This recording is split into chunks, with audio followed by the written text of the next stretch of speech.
সৈকত গ্রামের সবাইকে জিজ্ঞাসা করলো, কিন্তু কেউ কিছু বলল না। সবাই এই কথা শোনার পর কেমন জানি ভয় পায়। সৈকত বসে রইল, কিছু বুঝতে পারছে না, কেউ কেন কিছু বলছে না। তখন তার চোখ পড়ল ছোট একটা বটগাছের নিচে। কেউ যেন বসে আছে। সৈকত কিছু না ভেবে লোকটার দিকে এগিয়ে চলে গেল, গিয়ে বলল, চাচা, আমি কি আপনার পাশে বসতে পারি? ঠিক আছে, বসো। লোকটাকে দেখতে মনে হয় বয়স হবে প্রায় 130। দেখতে দাদু, আর কথাবার্তাও কেমন জানি। সৈকত 5-7 না ভেবে বসে পড়ল। কিছু সময় পর চাচা বলল, তোমার নাম কি? তুমি এখানে কি খুঁজছো? চাচা, আমি আসছিলাম একটা বটগাছের ব্যাপারে খোঁজ নিতে। গ্রামের সবাই নাকি ভুতুড়ে মুরগির বটগাছ নামে চিনে। সৈকতের কথা শুনে ওই লোকটা বলল, আমার তো আর বয়স কম হলো না। আমি এই গ্রামের মধ্যে অনেক আগের মানুষ। আমি অনেক কিছুই জানি। তবে তুমি যে ভুতুরে মুরগির বটগাছের কথা বলছো, সে তো অনেক কথা। চাচা, যদি বলতেন, আমি অনেক দূর থেকে এসেছি। আচ্ছা, তাহলে শুনো। এই বটগাছের নিচে এক পরিবার বাস করত। পরিবারের 4 জন সদস্য ছিল, বাবা মা ভাই বোন। সহজ সাধারণ ও গোছালো তাদের পরিবার। তাদের শখের একটা মুরগি ছিল, সব সময় যত্নে রাখতো।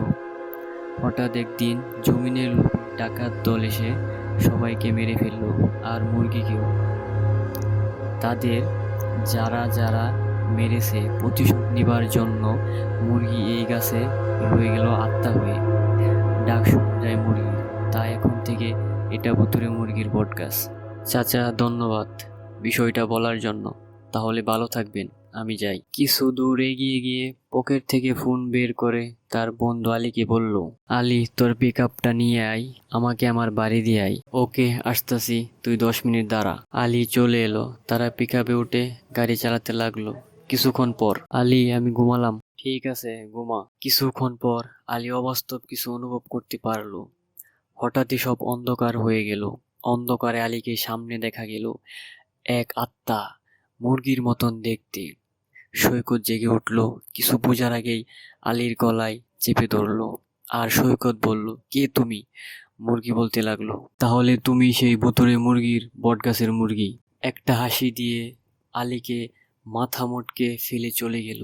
আর সৈকত অজ্ঞান হয়ে পড়ে রইল। সকালে যখন ঘুম ভাঙল, দেখলো চারদিকে মানুষের কোলাহল। আলী চেয়েছিল অনেক টাকা আলী চেয়েছিল অনেক টাকা কামানোর জন্য, কিন্তু সে ভুল পথ বেছে নিয়েছে।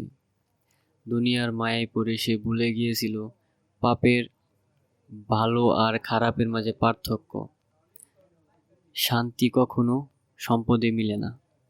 ভালো লাগলে আমাদের ফ্যামিলিতে জয়েন হয়ে যেতে পারেন। দেখা হবে নতুন কোনো গল্পে। সে পর্যন্ত ভালো থাকবেন। ধন্যবাদ।